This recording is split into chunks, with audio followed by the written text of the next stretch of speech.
तो आज हम आपको बताएंगे अब उन बीमारियों को ठीक कैसे करना है। जो बीमारी आ गई कैसे आप शुरुआत करें।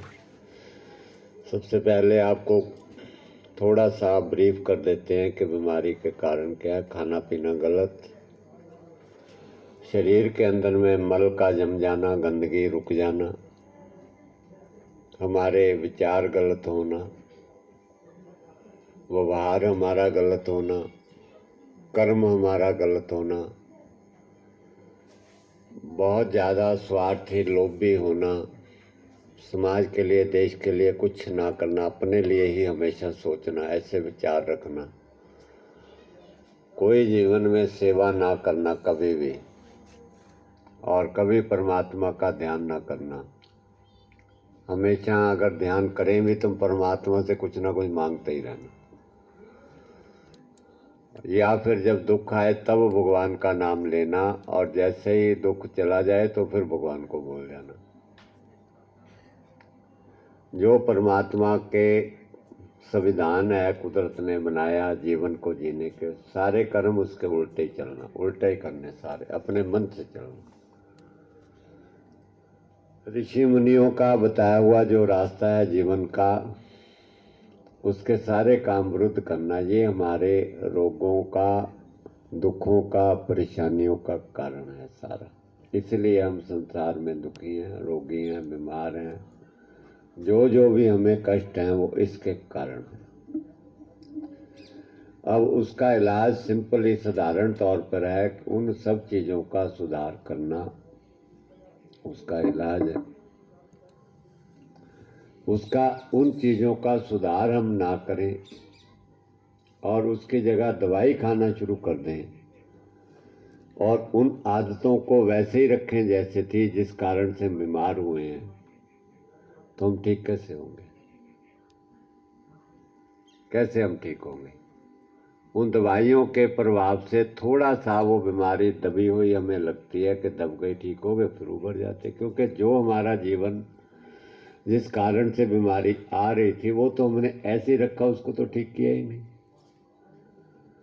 इसलिए जो आप लोग ये कह रहे हो कि जी हम लोग 10 साल से बीमार हैं, 20 साल से हम लोग बीमार हैं, 30 साल से हम लोग बीमार हैं, उसका कारण यही है कि सब दवाइयाँ देख ली, सब पैथियाँ देख ली, सारी, कहीं से भी हमें कोई लाभ नहीं मिला। उसका कारण यही है कि आप 20-30 साल से जैसा आपका जीवन था, वो रहन सहन, खाना पीना, विचारधारा, कर्म, सब चीज़ वैसी ही है, और केवल आप उसके साथ साथ दवाई खा रहे हैं कि मेरी शुगर कंट्रोल हो जाए, बीपी कंट्रोल हो जाए, मेरा अस्थमा का ठीक हो जाए, मेरा माइग्रेन, साइनस वगैरह, घुटनों के दर्द, गैस, एसिडिटी ठीक हो। बस इस सिर्फ आपने दवाई खाई है, बाकी जीवन में परिवर्तन नहीं किया, इसलिए वो बीमारियाँ जो कहते हैं। उनका मैं सिंपल एक उदाहरण आपको देता हूँ कि आपके घर के अंदर में आग लग गई है,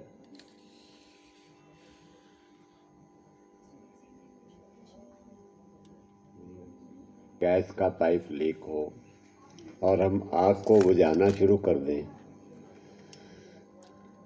आग बुझाने यंत्रों से, तो आग जो है उस बुझाने वाले यंत्रों से, थोड़ी आग लगी है दब जाएगी। जैसे ही आग बुझाना बंद करेंगे, क्योंकि गैस का पाइप लीक है, फिर लग जाएगी। फिर हम बुझाना शुरू करें तो फिर दब जाएगी, और जैसे ही बंद करेंगे बुझाना फिर लग जाएगी, फिर भड़क जाएगी। ऐसे ही लगते लगते आग एक दफ़ा ऐसे भी भड़क सकती है कि आग बुझाने के यंत्र फेल हो जाएं, और आग जो है वो सारे घर में लग जाएगी और सारा घर जल के राख हो जाएगा, और आग बुझाने के यंत्र भी कुछ काम नहीं करेंगे, तो सारा नुकसान हो जाएगा। अगर समझदारी से काम ले कि जहाँ से गैस का पाइप लीक है उसको हम लोग रिपेयर कर लें, ठीक कर लें, तो आग बुझ जाएगी सदा के लिए। जहाँ से आग लग रही है, बात खत्म हो जाएगी। ठीक इसी प्रकार से जहाँ से आप बीमार हो रहे हैं, अब उन सब चीज़ों को हमने रोकना है, बंद करना है, तब आपका रोग ठीक हो जाएगा, बीमारी ठीक हो जाएगी, और आपको कोई दवाई नहीं पानी पड़ेगी, और सदा के लिए आप स्वस्थ हो जाएंगे। अब हम शुरुआत कैसे करनी है? जैसे बताया, अंदर में मल का जमा हो जाना और मुख्य कारण है भोजन का गलत होना। तो सबसे पहले जो है हम लोग दोनों चीज़ों का सुधार करेंगे। जब भी आपको अपना इलाज करना हो, किसी का भी इलाज करना हो, सबसे पहले भोजन को सुधार करना है और साथ में अंदर से गंदगी को साफ करना है।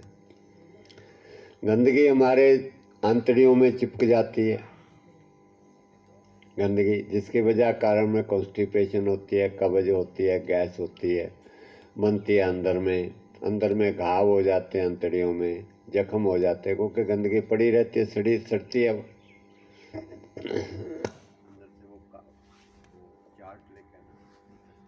तो जो हम लोग गलत भोजन खाते हैं उसके कारण वो आंतड़ियाँ सिकुड़ गई, कहीं से फैल गई, बिल्कुल ड्राई हो गई, सूख गई, गर्मी बढ़ गई उनके अंदर, कहीं मल इकट्ठा होकर गांठ बन करके मल इकट्ठा पड़ा हुआ है, कहीं कुछ है, कहीं अल्सर बन गया उसका, ऐसे करके हमारी आंतड़ियों की हालत बन जाती है।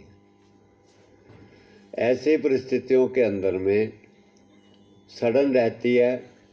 आप लोग जो भी खाएंगे वो खाया हुआ आपको पचता नहीं ठीक से, उसका रस नहीं बनता और उसका खून नहीं बनता, वो शरीर को लगता नहीं है, और आप खाते रहें और दवाइयाँ खाते रहें, गर्मी से आंतड़ियों की ये हालत हो जाती है जो आपको देख रहे हैं। इनको ठीक करने के लिए सबसे पहले इसलिए हम लोग पेट को साफ करते हैं। पेट को साफ करने के हम 2-3 तरीके आपको बताते हैं कैसे पेट को साफ करना है। सबसे बढ़िया तरीका तो ये है पेट को साफ करने का कि जो कुछ ईश्वर ने हमें भोजन दिया है, जिस भोजन से पेट हमारा साफ हो जाए, सबसे पहले हमें उसको खाना चाहिए ताकि प्राकृतिक तरीके से पेट साफ हो जाए। क्योंकि हमारी जो इंटेस्टाइन है, वो हमारा जो रास्ता है, ये ऊपर से हमारे मुंह से शुरू होकर के नीचे सारे पाइप है, पेट है एक, पेट के आगे सारे पाइप लगा हुआ है, आंतड़ियाँ सिर्फ पाइप जैसे ऐसी लंबी हैं, वो मल द्वार में जा कर के ख़त्म होती है। तो जो हम लोग भोजन ऊपर से नीचे को ही जाता है, भोजन नीचे से ऊपर को रास्ता नहीं है, सिर्फ नीचे ही जाता है। इसलिए जो भोजन पेट को साफ करने का ईश्वर ने बनाया है, सबसे पहले उसको खाएं। मौसम के अनुसार परमात्मा हर चीज़ हमें देता है बना करके, किसी चीज़ की कमी नहीं रखता। जैसे अभी मौसम आ रहा है, इस समय बथुआ है, अगर आप बथुए का रस पीस करके उसका चटनी बना के बारीक और उसमें पानी मिला करके 1 गिलास बथुए का रस पीते हैं, 1.5 गिलास पीते हैं, तो वो आपके पेट में चिपकी हुई गंदगी को साफ करके बिल्कुल अंदर से गंदगी निकाल देता है। और अगर बथुआ नहीं अवेलेबल, मौसम नहीं है, तो आजकल मूली भी आ रही है, मूली का रस भी अंदर से सारी गंदगी को, चिपकी हुई को, और मूली के पत्ते साफ कर देते हैं। सरसों का साग भी आ रहा है, सरसों के पत्ते का रस, अगर आप उसका भी रस निकाल के पीते हैं, वो भी पेट को साफ कर देता है। पालक भी आ रहा है, धनिया भी है, पालक और धनिया का आप जूस बना करके उसमें 1 गिलास पानी मिला करके पीते हैं, तो उसका रस भी आपका पेट साफ कर देता है। मौसम के अनुसार जो चीज़ भी आती है, अगर इन्हीं चीज़ों से हमारा पेट साफ हो जाता है तो सबसे बढ़िया, सबसे बढ़िया। अगर किसी कारणवश इनसे भी साफ पेट नहीं होता और आपको तकलीफ़ हो रही है, पेट में काफ़ी भारीपन है, गैस बन गया, सिर को चक्कर आ रहे, तो अनीमा दीजिएगा। अनीमा एक पाइप की तरह होता है, थोड़ा सा अनीमा कहीं मिल जाए तो ले आना, अगर मिल जाए कहीं। इमरजेंसी में आपको अनीमे से पेट साफ करना है। उसमें क्या करते हैं कि पाइप, एक गिलास होता है ऊपर, उसमें पानी डाल देते हैं, नीचे एक पाइप लगा होता है, एक टूटी होती है, उसको पानी का भर के उस टूटी को नीचे रबड़ को थोड़ा सा मुलायम करके उसको मल द्वार में लगाते हैं और ऊपर से टूटी खोल देते हैं। वो पानी हमारी बड़ी आंत में चला जाता है, ये जो बड़ी आंत है, तो पानी बड़ी आंत में 100-200 मिलीग्राम जाता है, 100-200 ग्राम जाता है उसमें पानी, मिलीग्राम नहीं, ग्राम जाता है। तो उससे जो है वहाँ के अंदर की एक तो गर्मी निकल जाती है और दूसरा मल सूखा हुआ है, चिपका हुआ जो मल है, वो उस पानी से नर्म हो जाता है। ये है हमारा अनीमा पॉट। ये इसके अंदर में 200-300 ml के करीब पानी आता है। ऐसा 150-200 ml पानी आप डालेंगे और ये टूटी लगी है, इसको खोल करके हवा निकाल देंगे। वो आगे रबड़ लगा, कैथेटर लगा हुआ, उसको आप मल द्वार में लगाएंगे और ये टूटी खोल देंगे तो पानी 150-200 ग्राम आपके अंत में जाएगा, अंदर की गर्मी को निकालेगा, मल को नर्म कर देगा। थोड़ी देर आप उस पानी को पेट के अंदर रोकिए और उसके बाद थोड़ा सा पेट को मसलिएगा, थोड़ा हिलाइए जुलाइए, अंदर में गंदगी थोड़ी घुल जाएगी। उसके बाद फिर आप शौच जाते हैं तो वो सारी पेट की गंदगी अंदर की निकल जाएगी, पेट साफ हो जाएगा। ये एक इमरजेंसी ट्रीटमेंट है, ये कर सकते हैं। अगर किसी कारणवश आप अनीमा नहीं ले सकते, घर में नहीं है, तो हम लोग 2 नंबर काढ़ा बताते हैं कि 2 नंबर काढ़ा ले लीजिए, 1 गिलास उसका, आधा गिलास पौना गिलास, उससे भी पेट साफ हो जाता है। या फिर अमलतास की फली आप घर में ला करके रखिएगा। अमलतास आती है, एक फली होती है, वो आप सब लोग जानते भी हैं, नहीं जानते तो पंसारी की दुकान पे अक्सर मिल जाती है। उसको 3-4 इंची ऊपर से तोड़ करके लकड़ी को, अंदर से काले रंग का गुद्दा निकलता है, बीज होते हैं उसमें, और उसको पानी में भिगो दें। अगर ज़्यादा सुबह लेना है, अगर पीना है तो रात को भिगो दें, सवेरे बॉयल कर लें उसको, आधा उबलता उबलता रह जाए तो उसको छान करके पी लें, उससे भी पेट साफ हो जाता है। अगर तुरंत लेना हो तो तुरंत गुद्दे को निकाल के तुरंत भी उबाल करके पी लें, उससे भी पेट साफ हो जाता है। ये 4-5 मैंने आपको रास्ते बताए। सहजन के पत्ते अगर मिल जाएं कहीं, उसको भी बारीक पीस करके जो है अच्छी तरह से उसमें पानी मिला करके पी ले, उससे भी साफ हो जाता है। नाशपाती का अगर मौसम हो तो नाशपाती का जूस 1 गिलास 1.5 गिलास पी लें पेट से, तो उससे भी पेट साफ हो जाता है। तो ये 3-4 तरीके, इनमें से जो भी आपको अच्छा लगे, अवेलेबल हो घर में, उससे आप लोग अपना पेट साफ कर सकते हैं। पेट साफ करना सबसे पहले ज़रूरी है। उसके बाद हम ये देखते हैं कि व्यक्ति का शरीर कैसा है, शरीर में कितनी बीमारियां, कितनी अंदर में मल जमा हुआ, कितनी गंदगी है शरीर के अंदर। अगर शरीर बहुत ज़्यादा भारी है, बहुत ज़्यादा भारी है, अंदर मल बड़ा हुआ, चर्बी बढ़ी हुई है, ओवरवेट है, उसको मल्टीपल डिसीज़ हैं, शुगर भी है, ब्लड प्रेशर भी है, उसको थायराइड भी है, अस्थमा भी है, माइग्रेन भी है, घुटने के दर्द भी है, सारी बीमारियां उसमें भरी हुई। सो ऐसी अवस्था के अंदर में उसको अनाज खाना बिल्कुल बंद करना होता है। उसका अनाज, दालें, दूध, दूध से बनी हुई सारी चीज़ें, ये सारी चीज़ें उसकी बंद कर देते हैं और बंद करनी है। और जो चीज़ें स्वास्थ्य के लिए हानिकारक हैं, चाय, कॉफ़ी, कोल्ड ड्रिंक वगैरह, चीनी, सफ़ेद चीनी से बनी हुई मिठाइयाँ, बिस्कुट, नमकीन, कुरकुरे, चिप्स, चॉकलेट, टॉफ़ियाँ, पिज़्ज़े, बर्गर, नूडल्स, भटूरे, शराब, बीड़ी, सिगरेट, तंबाकू, हुक्के, जर्दे वगैरह, जितने भी ये कूड़ कवाड़ गंद है, ये तो जो है कोई पशु भी नहीं खाता जो हम खा रहे हैं। हम कहने को अक्लमंद हैं, हम पढ़े लिखे हैं, वास्तव में अगर हमारा जीवन देखा जाए तो हमारा जीवन पशुओं से भी गिर चुका है। पशुओं को जो बुद्धि समझ है उतनी भी हमारे अंदर नहीं है। अगर आप गहराई से देखें कैसे, इस ब्रह्मांड के अंदर में जो भी भोजन है वो सारा मिक्स है सारे जानवरों का, और सब जानवरों में अंदर इतनी बुद्धि है कि वो सिर्फ अपना भोजन खाते हैं जो उनके स्वास्थ्य के लिए अच्छा है, और बाकी दूसरे का भोजन छोड़ देते हैं। और वो सारे जानवर हमसे ज़्यादा स्वस्थ हैं, उनके बच्चे हमसे ज़्यादा स्वस्थ हैं, खुशहाल हैं सारे बच्चे। हमारे लिए इतनी दवाइयाँ, इतने डॉक्टर, इतनी पैथियाँ, इतना इलाज, इतनी नर्सें, इतने इंजेक्शन, इतनी मशीनें हैं, और हम और हमारे बच्चे, सारा परिवार, फिर भी हम बीमार के बीमार हैं।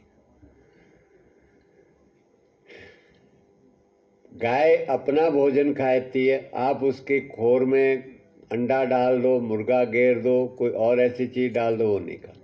शेर जंगल में होता है, वो अपना मांस खाता है, उसको घास फूस वगैरह, खड़ बिनौले कितने खिलाओ, वो नहीं खाता। सब अपना अपना खाते। और हम हमारे को तो पता ही नहीं क्या खाना है,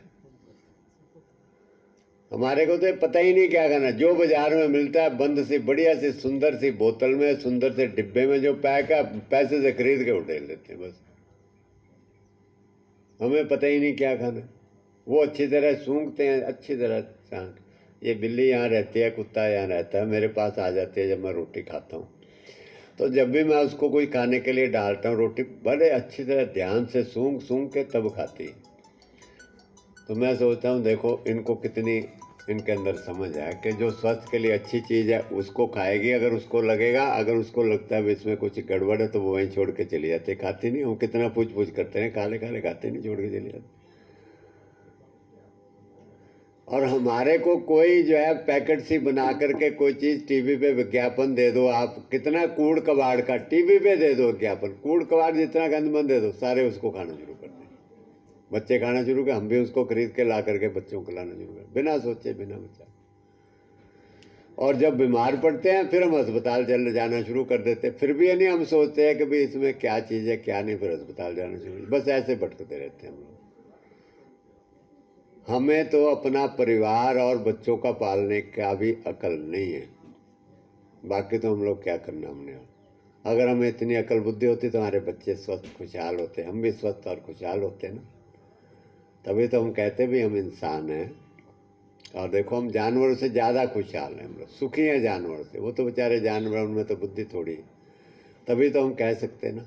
जब हम सब उनसे ज़्यादा दुखी हैं हमने, तो फिर हम उनसे साथ तुलना करके अपने आप को श्रेष्ठ कैसे मानते हैं, बल्कि हम उनसे नीचे। दे दो उनको बस।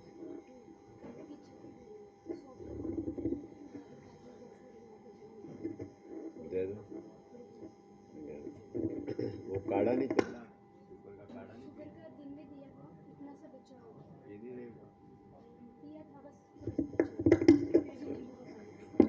चलो ठीक है। हमें तो इतनी भी समझ नहीं। तो अब हम लोगों को क्या करना है, उन सारी जितनी भी हमने गलतियां करी हैं, अपना विनाश का, उन सब चीज़ों का सुधार करना है, तब आप ठीक होगे, वरना आप ठीक नहीं हो सकते, कुछ भी कर लो चाहे। इसलिए चाय कॉफ़ी कोल्ड ड्रिंक मैदे की बनी चीज़ें, चॉकलेट टॉफ़ियाँ पिज़्ज़े, इन सब चीज़ें को जितनी बुरी आता है वो आज से ही, अभी से ही छोड़ के जानी है यहाँ पर।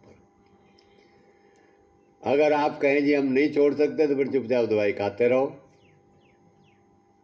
जब सब कुछ लुटपुट जाओ, बर्बाद हो जाओ, फिर छोड़ देना। ये आपकी अपनी इच्छा है, आपका अपना जीवन है, जैसे आप बनाना चाहो वैसे बना लो, वैसा ही बन जाएगा। ये बीमारी को ठीक करना आपके हाथ में ही है। अब जब तक नहीं पता था तब तक आपको नहीं पता था, अब आप गलती करेंगे तो इसमें आपको डबल दंड है। क्योंकि पहले आपको नहीं समझती तो आप खाते रहे, लेकिन अब आज के बाद खाओगे तो उसके बाद दोबारा सख्ती से नेचर कुदरत जाए और सख्त दंड देगी, फिर ठीक भी नहीं होगी। इसलिए उन सब चीज़ों को बंद टोटली। जिनका शरीर भारी है उनको अनाज भी बंद करना है।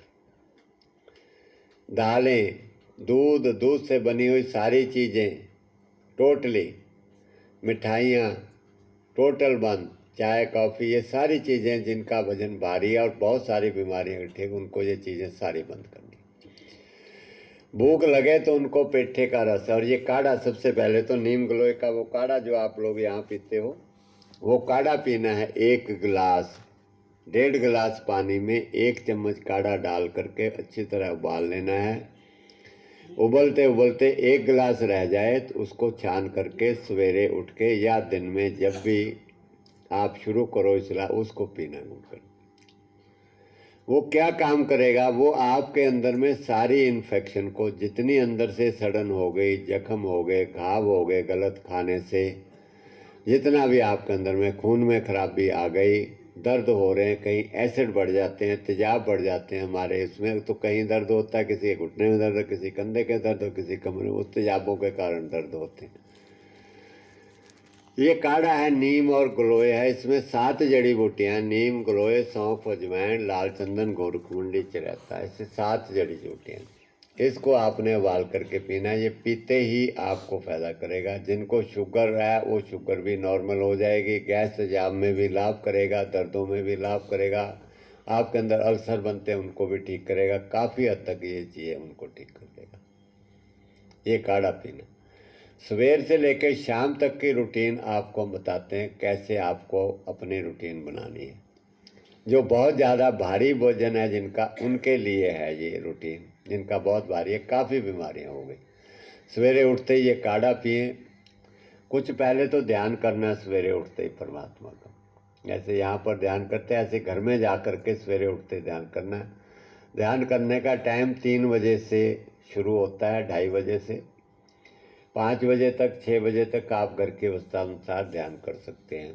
3 बजे नहीं उठ सकते, 4 बजे उठ जाएं, 4 बजे उठ सकते, 5 बजे से तो लेट होना नहीं है। सवेरे 5 बजे तक तो उठ करके ध्यान में बैठ जाएं। 1 घंटा ध्यान, रोज का ध्यान का टाइम है, कम से कम 2.5 से 3 घंटे हमारा रोज का ध्यान होना चाहिए उस प्रभु का। परमात्मा ने हमें 24 घंटे दिए हैं, 24 घंटे में हमने 2.5 से 3 घंटे उस परमात्मा को देने हैं, उसके याद में, उसका शुक्रिया अदा करने में, उसका आभार प्रकट करने में, उसका ध्यान करने में कि हे प्रभु आपने मेरे कुछ इतना कुछ दिया है, इसलिए ये मेरा शरीर और जीवन तेरे चरणों में समर्पित है। क्योंकि उसने, उसके बड़ा हमारे ऊपर किसी का उपकार नहीं है। जो व्यक्ति ध्यान नहीं करेगा, परमात्मा का शुक्रिया नहीं करेगा, उस व्यक्ति की आत्मिक शक्ति कमज़ोर हो जाएगी, उसको अंदर में शांति नहीं रहेगी, उसको अंदर में सुकून नहीं रहेगा, आनंद नहीं आएगा, भय बना रहेगा, डर बना रहेगा, चिंता बनी रहेगी उसके अंदर, पाचन क्रिया कमज़ोर रहेगी उसकी। वो पूर्ण रूप से खुश है, एकदम हर्षप्रद प्रसन्न जिसको कहते हैं, जिसको कहते हैं भी मेरे को कोई चिंता नहीं, मैं बहुत मौज आनंद में हूँ, उसकी ये स्थिति कभी नहीं बनेगी। जो व्यक्ति प्रभु का ध्यान नहीं करता, और जो प्रभु का ध्यान नहीं करता उससे नीच व्यक्ति भी कोई नहीं है। जिसने ये शरीर दे दिया, फ्री में सूरज, पृथ्वी, आकाश, जल, वायु, पेड़ पौधे सब चीज़ें हमें बना करके दे रहा है, सारा ब्रह्मांड हमारी सेवा में लगा रखा है, और हम लोग उसको घंटा 2 घंटे उस प्रभु को याद भी नहीं करते, तो फिर उससे नीच व्यक्ति कोई नहीं बने। उसको सारे ही रोग लगेंगे। परमेश्वर दे भुल्लिया व्यापन सभे रोग, सारे रोग उसको लग जाएंगे। उसके रोगों का कोई दुनिया में इलाज नहीं कर सकता। जिसको सुप्रीम कोर्ट जिसको दंड दे दे उसको माफ़ कोई नहीं कर सकता। जिसको परमात्मा दंड दे, जो परमात्मा का खिलाफ चलता है, परमात्मा के नियमों को पालन, उसको दुनिया में कोई नहीं बचा सकता, क्योंकि उस ईश्वर से बड़ा कोई है नहीं। अगर बचाएगा तो ईश्वर ही बचाएगा। बचाएगा तब जब आप उसकी शरण में जाएंगे, उससे माफ़ी मांगेंगे, उससे क्षमा मांगेंगे, उसका ध्यान करेंगे, तभी वो बचाएगा और अपने जीवन को सुधारेंगे। नहीं सुधारेंगे तो वो नहीं बचाएगा।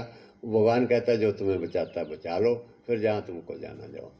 अस्पताल खोले हुए हैं परमात्मा ने, सब डॉक्टर, वैद्य, हकीम वगैरह, दुकानें दवाइयों की, पैसे सब बना रखे। कहते जिस पैसे से मर्जी इलाज करा लो तुम्हारा, जहाँ मर्जी चले जाओ, फिर वही हाल रहेगा जो आपका हाल है अभी। इसलिए सवेरे प्रभु का ध्यान करना है। उसके बाद में फिर आपको काढ़ा पीना है, चाहे पहले पी लो काढ़ा, चाहे बाद में पी लो। फिर आपको थोड़ी सी सैर करनी है। रोज़ योगासन, प्राणायाम, सैर नियमित रूप से करनी है।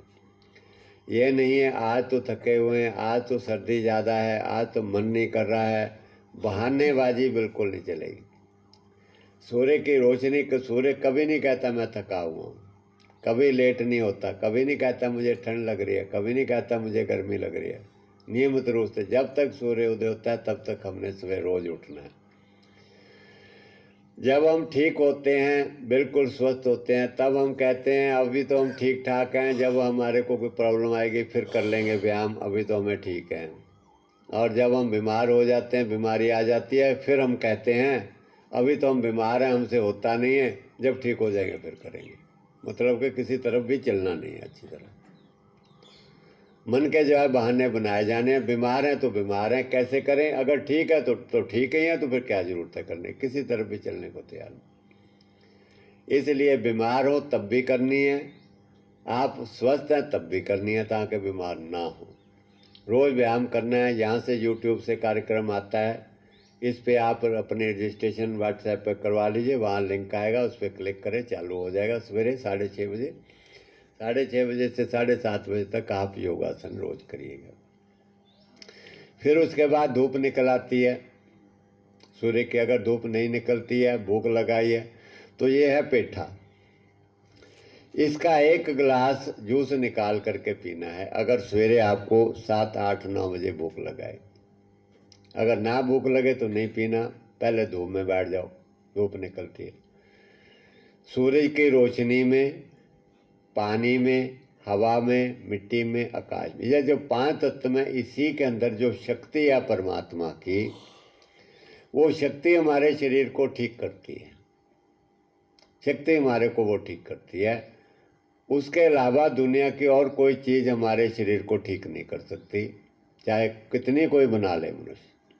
वो किसी ना किसी रूप में दिखावा है कि ये टॉनिक ऐसे ताकत आती है, वो टॉनिक से ताकत आ जाती है, शरीर तकड़ा हो जाता है, रोग ठीक है। मैं तो कहता हूँ कर दो।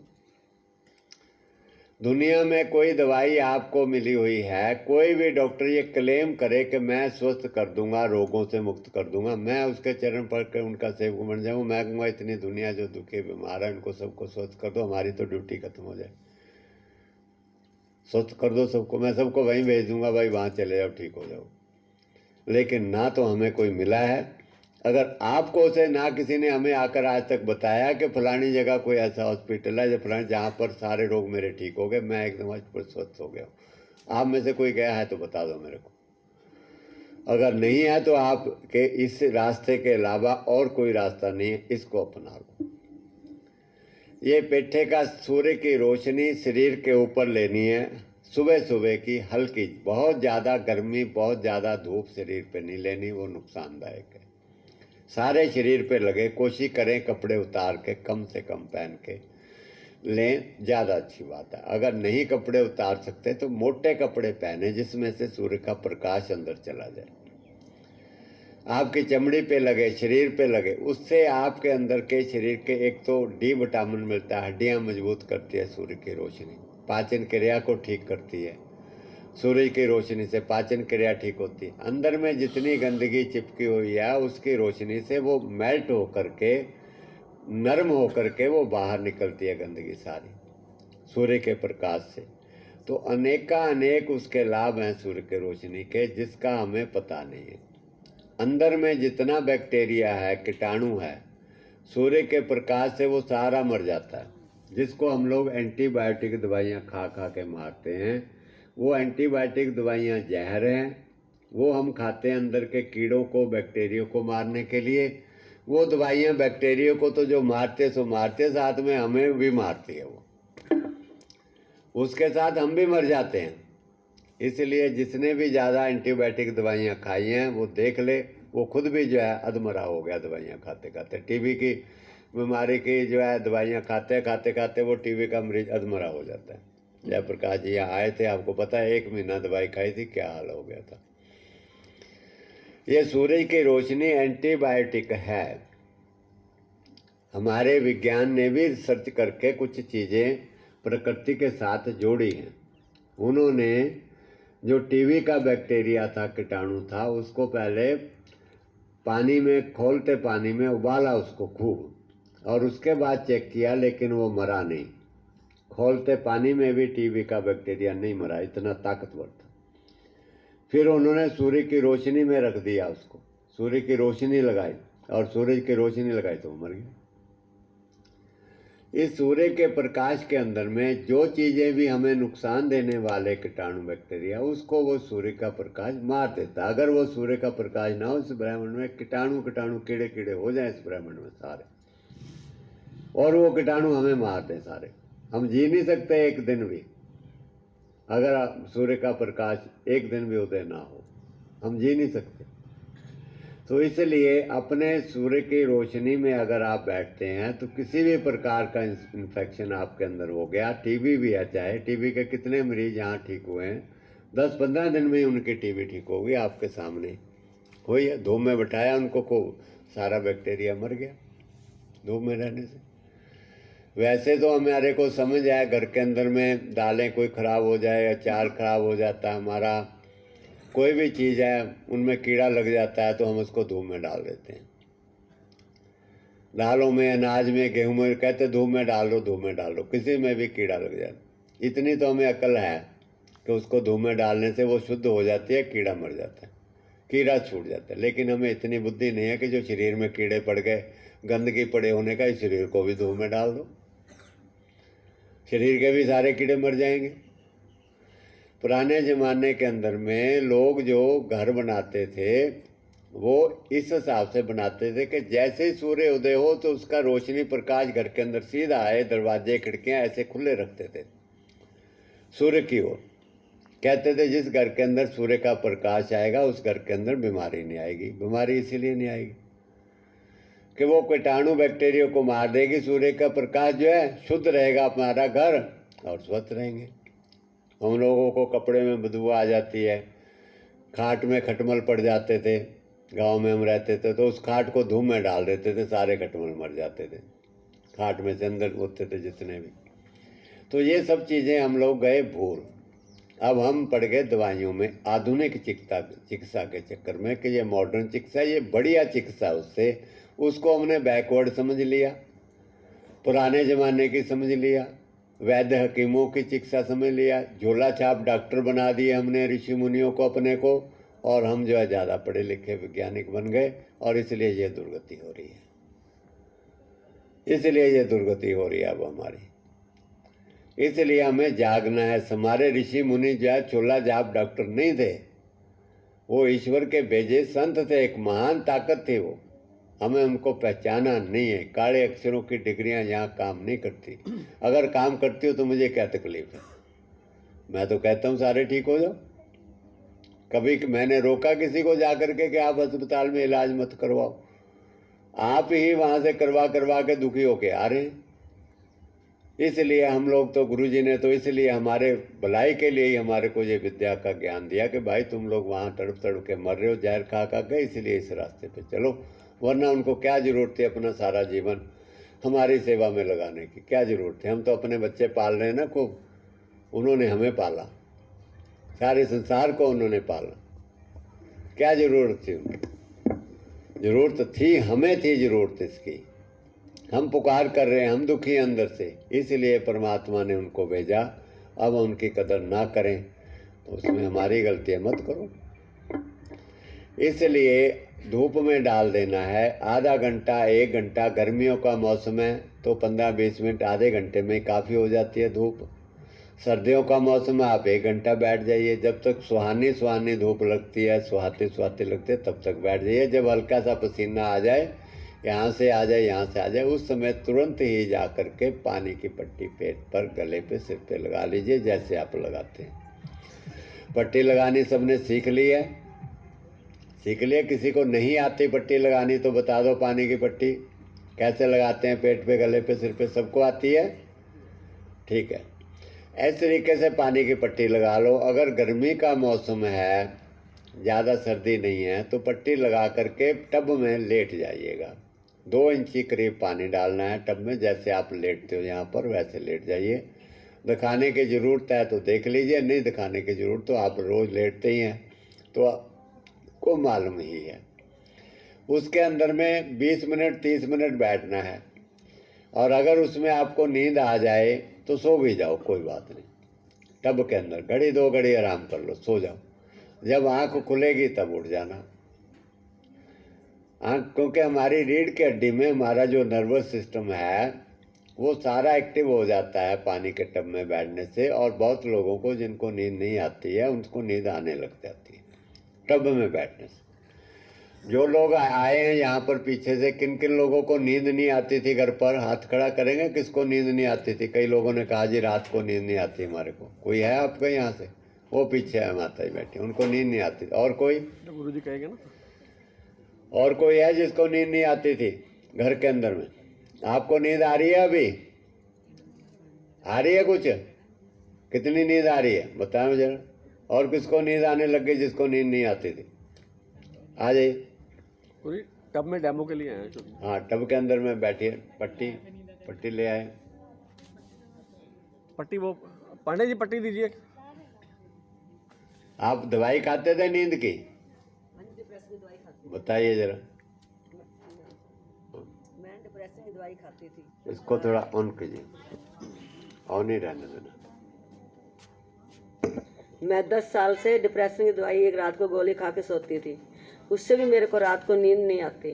रात को 12-1 बजे तक नहीं सो सकती मैं, सुबह उठा नहीं जाता। ठीक है। हाँ जी, अब मैं यहाँ आकर रात को 12 तक सो जाती हूँ। सो जाते हो? हाँ जी। सवेरे आराम से उठ जाते हो? हाँ जी, उठ जाती। उठ जाते हो? चलो हाँ। बढ़िया बढ़िया। बैठ हाँ, कैंप में ही सिर्फ 3 ही दिन हुए हैं आज। 3 क्या 2.5 दिन ही हुए हैं आज, मतलब आज 2.5 दिन ही हुआ है, अभी तो आधा ही दिन हुआ है। अशोक जी आगे आ जाइए। आपके वहां से आए हैं? कुरुक्षेत्र से आपके साथ आए हैं? अच्छा, ठीक है, ठीक है। ध्यान दें ये पट्टी को जो हम लगा रहे हैं, दर्शन नीचे रख दो बेटा, दर्शन नीचे यहाँ रख दो। इसको हम पेट की पट्टी बोलते हैं। कॉटन खादी का कपड़ा है ये, और हमारे आश्रम में भी उपलब्ध है, आप घर पर भी बना सकते हैं। तो ये 3 पट्टियों का सेट है। बड़ी पट्टी को आपने देखा कि हमने इसको तीनों पट्टियों को सबसे पहले नॉर्मल पानी में से निकाला। नॉर्मल पानी में से निकालने के बाद, निचोड़ने के बाद, हमने इस बड़ी पट्टी को 4 तय किया। 4 तय करके नाभि को सेंटर में करते हुए आपने नाभि से ऊपर और नाभि से नीचे, यानी 4 इंच ऊपर 4 इंच नीचे आपने पट्टी को चारों तरफ से रैप कर लिया। और दूसरी पट्टी हमारी गले पर आएगी। जो लोग कुछ अभी आए हैं, कैंप के अलावा भी कोई लोग आए हैं क्या आज? नए थोड़े बहुत होंगे, तो वो देख लीजिए, क्योंकि रोज पट्टी कैंप वाले तो लगाते ही रहे, उनको तो मालूम ही है। और तीसरी पट्टी जो नए व्यक्ति आए हैं वो थोड़ा सा देख लें। तीसरी सिर पट्टी पे हमने लगा। लगाई माथे पर। तो हम आइए जानते हैं कि इस पट्टी को लगाने का मतलब क्या है, साइंस क्या है इसके पीछे। जैसे ही हमने शॉर्ट में बताना। जैसे ही हम आपको कपड़ों पर लगानी बताई जा रही है, और हमने लगानी है त्वचा पर। कपड़ों को हटा के आप पहले पेट पर लगाएंगे, उसके बाद अपना जो भी शर्ट है उसको आप नीचे कर लेंगे। पेट पर लगाने का मतलब है डाइजेस्टिव सिस्टम। आप देख रहे हैं सामने बोर्ड पड़ा हुआ है, सारे के सारे हमारे वाइटल ऑर्गन्स जो हैं यहाँ पेट के अंदर हैं। Liver, spleen, kidney back side में है, इंटेस्टाइन बड़ी आंत, छोटी आंत, पैनक्रियाज, गॉल ब्लैडर, ये सारे के सारे ऑर्गन्स हमारे इस स्टमक एरिया में ही हैं। जैसे ही हम पट्टी लगाते हैं, गीली पट्टी, तो एक जैसे सूखा पेड़ है, सूखा पौधा है, उसको हम पानी देना शुरू करें तो वो हरा भरा हो जाता है। ऐसे ही जब हम पेट पर लगानी शुरू करते हैं तो हमारे अंदर के ऑर्गन्स जो हमारा एज फैक्टर के कारण या कोई बीमारी के कारण शिथिल हो गए हैं, उनकी वर्किंग एफिशिएंसी कम हो गई है, तो वो धीरे धीरे अपनी शक्ति को प्राप्त करते जाते हैं, रीजेनरेट होते जाते हैं। अंदर के एक एक ऑर्गन के एक एक सेल को शक्ति प्राप्त होती चली जाती है, और वो अपना वर्किंग जो है वो अच्छे से करना शुरू कर देता है। ठीक है, पट्टी ऐसे लगानी है। उसके बाद आप लोग पानी में टब में लेटिए, देखिए जरा कैसे लेटना। बड़ा साइज इधर से बड़े साइज में आपने सिर रखना और ये इधर रखना है। ये ऐसे पानी के टब में बैठ जाए। गर्मी के दिनों में तो बहुत मज़ा आता है, सर्दी के दिनों में थोड़ा सा आप लोग अवॉइड कीजिए। ज़्यादा सर्दी हो तो, अगर आपका शरीर बर्दाश्त करे तो बैठ सकते हैं ऐसे। 20 मिनट से आधा घंटा आपने बैठना। अगर थोड़ी देर नींद आ जाए तो आराम करिएगा, जितनी देर बैठ सकते हैं बैठ जाइए। तो दूसरा एक टब है, इस प्रकार से बैठ सकते हैं। इसमें पट्टी नहीं लगाते हैं, केवल आपको ऐसे बैठना है। इसमें पानी थोड़ा ज़्यादा डालते हैं, नाभि तक पानी डालते हैं, और एक हाथ में कपड़ा लेकर के उस कपड़े को नाभि के पानी के पेट के ऊपर डालते रहते हैं, ताकि थोड़ी गर्मी निकल जाए और आंतड़ियों थोड़ी सी मुलायम हो जाए और मल भी आपका साफ हो जाए, पेट साफ हो जाए। इससे जो ऐसे करके पेट भी साफ हो जाता है, कब्ज भी दूर हो जाते हैं। ये पानी की पट्टी आपको सुबह धूप लगाने के बाद लगानी है, ठीक है, बस छोड़ दीजिए। उसके बाद आपको लगती है भूख, तो भूख लगती है तो आपको ये पेठे का रस पीना है। ये आपने जितना भी गंदमंद खाया है, गैस बनती है, तेजाब बनते हैं, एसिड बनते हैं। हाँ जी, टब के बारे में क्वेरी आई हुई है, कब से कब तक करना चाहिए, कितने महीने और कितने दिन की बताना। कब से कब तक करना चाहिए? कितने टाइम तक? कितने टाइम, सीजन कौन सा ठीक है?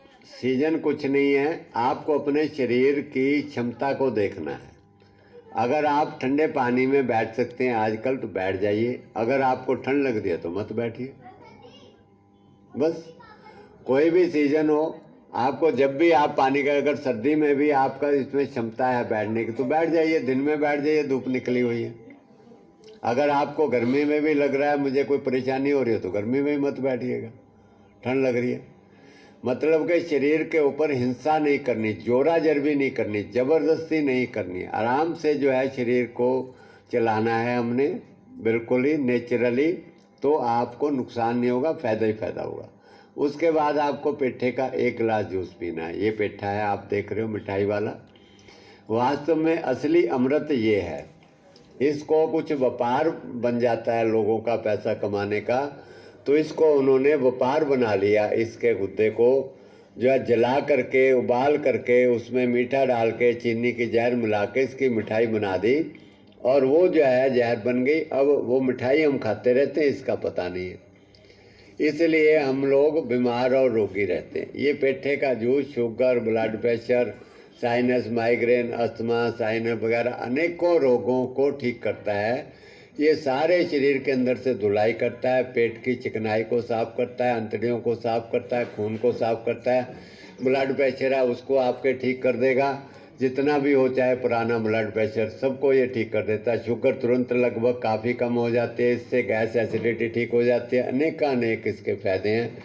ये जो पर्चा आपने लिया आश्रम का उसके ऊपर लिखे हुए हैं, ज़्यादा डिटेल में समय का अभाव के कारण हम नहीं बता रहे।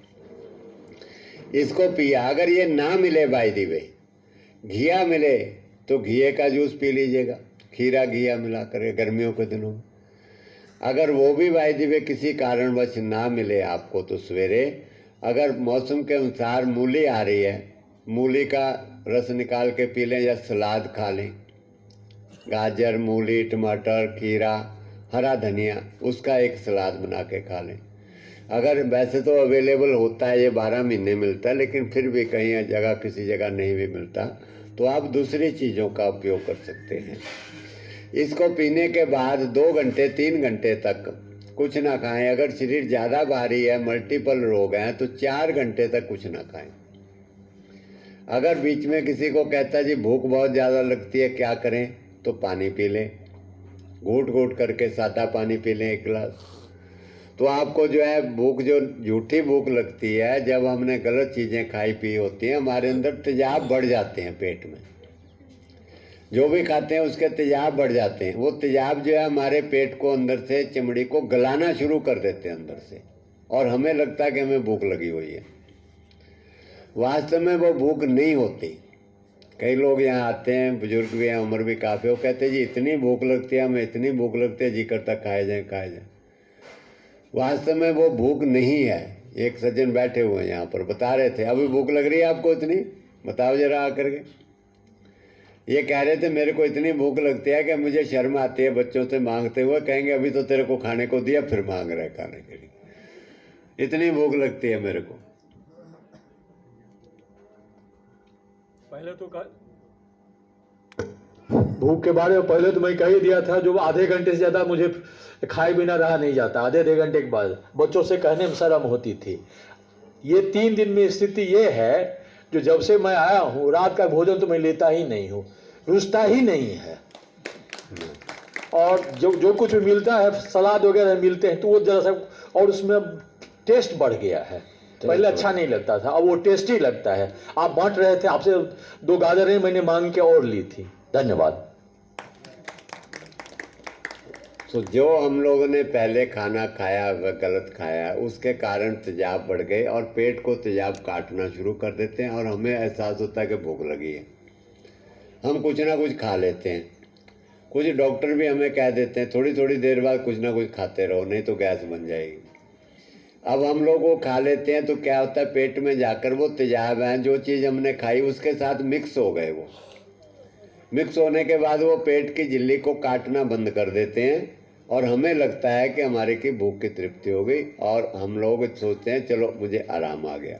ऐसे करके हम खाते रहते हैं, और बिना भूख के वो खाया वो अंदर सड़ता है, गैस बनती है उसके और ज़्यादा आगे, और वो नुकसान करता है। इसलिए हम लोग जो है, जब भी कोई व्यक्ति यहाँ आता है, उसको लिमिट में खाना खिलाते हैं। ये पेठे का जूस जितना भी है, सारे तेजाबों को ख़त्म कर देता है। इसलिए उसको 1 दिन 2 दिन में ही उसको भूख लगनी वो बंद हो जाते हैं। मतलब तेजाब अंदर से नॉर्मल हो गए तो उसको भूख लगेगी नहीं, काटेगा नहीं पेट अंदर से कोई चीज़, तो भूख कहाँ से लगेगी, फिर वो खाता ही नहीं। अब आपके सामने इनका अनुभव जो है। सो इस प्रकार से ये खाया। उसके बाद आपको जब भी 2 घंटे 4 घंटे, जिनका वेट बहुत ज़्यादा 4 घंटे कुछ ना खाएं, जिनका वेट नॉर्मल है वो 2 घंटे कम से कम रुकें इसको खाने के बाद। उसके बाद भी अगर भूख लगे तो खाएं। अगर उसके बाद भी भूख नहीं लगती है तो इसका मतलब अभी आपके पेट के अंदर डिमांड नहीं है, पहला खाया हुआ भोजन हजम नहीं हुआ है, इसलिए दूसरा ऊपर से खाएंगे तो वो भी हजम नहीं होगा। जब पहला नहीं हजम हुआ तो दूसरा कैसे हजम होगा? इसलिए जो है उसके ऊपर से कोई भोजन ना खाएं, पहले अच्छी तरह उसको हजम हो जाने दें। इससे पाचन क्रिया आपकी कभी बिगड़ेगी नहीं, हाजमा आपका बिगड़ेगा नहीं, और आपके अंदर गैस एसिडिटी नहीं बनेगी, तेजाब नहीं बनेंगे कभी, और आप हल्के रहेंगे। और वो गैस दिमाग को चढ़ती है, फिर आपको चक्कर आते हैं और आपकी हालत ख़राब होती है। ऐसा आपको नहीं होगा। उसको करने के बाद आप 1 प्लेट सलाद की भर के खानी है। 10 बजे, 11 बजे, 12 बजे, जितने बजे भी आपको भूख लगती है, मौसम का सलाद लेना है। जो सब्जी, कच्ची सब्जियों का जो सलाद और रस होता है, जैसे ये मूली है, इसके अंदर उस परमपिता परमात्मा ने एक तो पानी भरा हुआ है, और दूसरा ये जो ऊपर का छिलका और ये गुद्दा है, ये है इसके अंदर में 2 चीज़ें हैं। जब हम इसको चबा चबा करके खाते हैं, एक तो इसका रस है, जो रस है वो पुरानी से पुरानी गंदगी को धो देता है, और जो इसका बारीक बारीक रेशा मुंह में जाता है वो अंतड़ियों को भी धो के साफ करके रगड़ के चारों ओर से बाहर निकालता है। ऐसे ही खीरे का, ये गाजर का, ऐसे जो है बारीक बारीक। तो जब आप 1 प्लेट सलाद की भर के खाते हैं तो वो आपके अंदर की सारी गंदगी चिपकी, अंतड़ियों की गंदगी चिपकी हुई को धीरे धीरे करके बाहर निकाल देता है साफ करके। और दूसरा उसको शक्ति देता है, क्योंकि इसके अंदर में न्यूट्रिशन जो होता है बॉडी के लिए वो हमें ज़रूरत होती है। Vitamin A, B, C, D, P के जितने भी विटामिन हैं वो इनके अंदर में किसी में ज़्यादा किसी में कम सारी सब्जियों में होते हैं। तो वो हमारे शरीर को ज़रूरत है, उससे हमारे शरीर को एनर्जी मिलती है और शरीर की वॉशिंग हो जाती है। जो हमें लंबे समय तक हमने चिपका हुआ भोजन खाया, मैदा खाया, हमने अंदर से लम्बे ब्रेड खाए, बिस्कुट खाए, कुरकुरे खाए, चिप्स खाए, बच्चों वो अंदर चिपके होते हैं अंतड़ियों में। ये अंतड़ियों की ऐसी हालत दुर्गति हो जाती है। फिर ये धीरे धीरे करके वो अंतड़ियाँ के, एक तो उससे शक्ति मिलती है अंतड़ियों को इसके रस से, और दूसरा ये जो रफाज है इसका वो साफ करके, रगड़ करके, धो करके अंतड़ियों को साफ करता है, तो अंदर की सफाई होती है इससे। तो जब ये सोख धो करके वापस बाहर निकलता है तो अंतड़ियों को जहाँ चिपकी हुई है उसको नॉर्मल, धीरे धीरे करके नॉर्मल आती है। कहीं सूजन होगी अंतड़ियों में, लिवर में सूजन होगी खाते खाते गलत चीज़ें, तो जो पानी की पट्टी लगाते हैं हम, ये सारी अंतड़ियों की सूजन को नॉर्मल कर देती है। जो लिवर, फैटी लिवर हो गया, फैटी लिवर को जो है नॉर्मल कर देती है पानी की पट्टी जो है, सूजन जहाँ भी हो जाती है, और उसको थोड़ा आराम मिलता है। जो आपने जहर खानी बंद कर दी, जो भोजन नुकसानदायक था, तो उससे नुकसान होना एक तो बंद हो गया, और दूसरा आपने भोजन सही खाना शुरू कर दिया, उससे शक्ति मिलनी शुरू हो गई और सफाई भी होने लग गई। दोनों काम हो गए, सफाई भी होनी शुरू हो गई और आपको एनर्जी, न्यूट्रिशन भी मिलना शुरू हो गया, और जो अंग कमज़ोर थे उनमें धीरे धीरे ताकत भी आनी शुरू हो गई, और साथ में जो गंदगी छिपी वो सफाई भी होना। इसलिए आप लोगों को लगता है मैं ठीक हो रहा हूँ। आप लोगों ने 3 दिन में आपको ये सारा भोजन दिया, सब कुछ किया, तो इसलिए आपको अनुभव हो रहा है कि अब हम ठीक हो रहे हैं। शुगर की दवाई आपको नहीं खानी पड़ी। कोई व्यक्ति ऐसा है जिसको यहाँ आकर के दवाई खानी पड़ी हो जिस दिन से आप आए हो? हाथ खड़ा कर दो जो कोई ये कहे जी मेरे को यहाँ दवाई खाने की ज़रूरत पड़ गई, मेरी हालत ख़राब हो गई। कोई है व्यक्ति? एक भी व्यक्ति नहीं है। जबकि घर में आप एक भी टाइम दवाई नहीं छोड़ते थे और यहाँ आकर के दवाई नहीं खानी पड़ी। क्यों? क्योंकि जो आप गंदा गलत भोजन खा रहे थे उसको हम यहाँ बंद कर आया, और जो स्वास्थ्य के लिए अच्छा भोजन था, सफाई करने वाला था, न्यूट्रिशन उसको हमने खिलाया, और जो शरीर के अंदर में दवाई ने काम करता था वो भोजन ही काम कर रही है। बल्कि दवाई नुकसान करती थी, यह भोजन शरीर के अंगों को ताकत दे रहा, उल्टा काम हो गया। इसलिए दवाई खाने से बेहतर आपका स्वस्थ अब हो गया। दवाई खा करके आप लोग बुझे बुझे रहते हैं, मरे मरे से रहते, अब आप ज़्यादा हष्ट पुष्ट स्वस्थ हैं। अभी आप कैसे नाच रहे थे सब लोग, नाच रहे थे ना? दवाई खा के कोई नाचता देखा?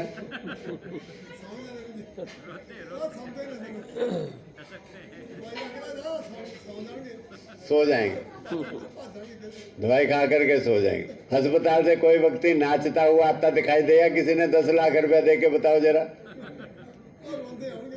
रोते ही आते हैं, मरे मरे से आते हैं, बस मुंह लटका के, पैसे भी दिए। फिर आपने जो नाच रहे समझ लो 10-20 लाख रुपया तो मिल ही गया, बच गया। गुरुजी आपका बहुत तगड़ा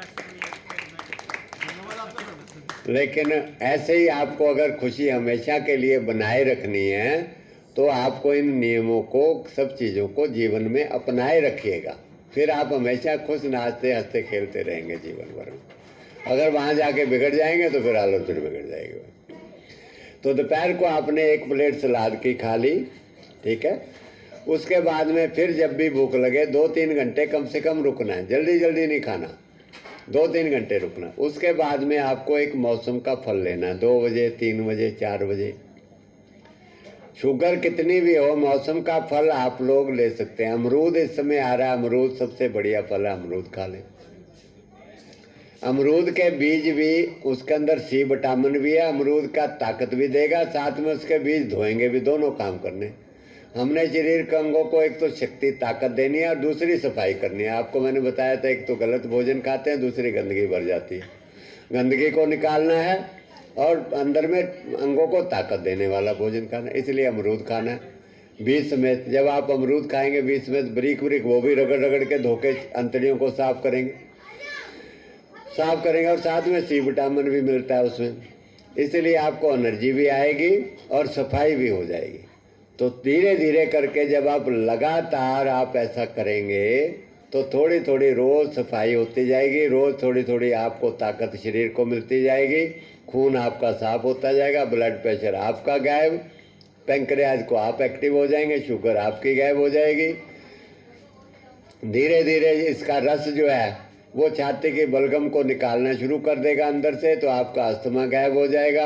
आपके मस्तक में जो बलगम है वो धीरे धीरे जुकाम से निकल जाएगी, 15-20 दिन, महीने, 2 महीने, 4 महीने में निकलनी शुरू हो जाएगी, सारी निकल जाएगा। आपका माइग्रेन ठीक हो जाएगा और आपका जो कोई भी दर्द वगैरह है कहीं, वो भी सारे ठीक होने लग जाएंगे, कॉन्स्टिपेशन भी ठीक होने लग जाएगी पुरानी से पुरानी, और आप फील करेंगे कि मैं पहले से बेटर हूँ जैसे आप अब कर रहे हैं।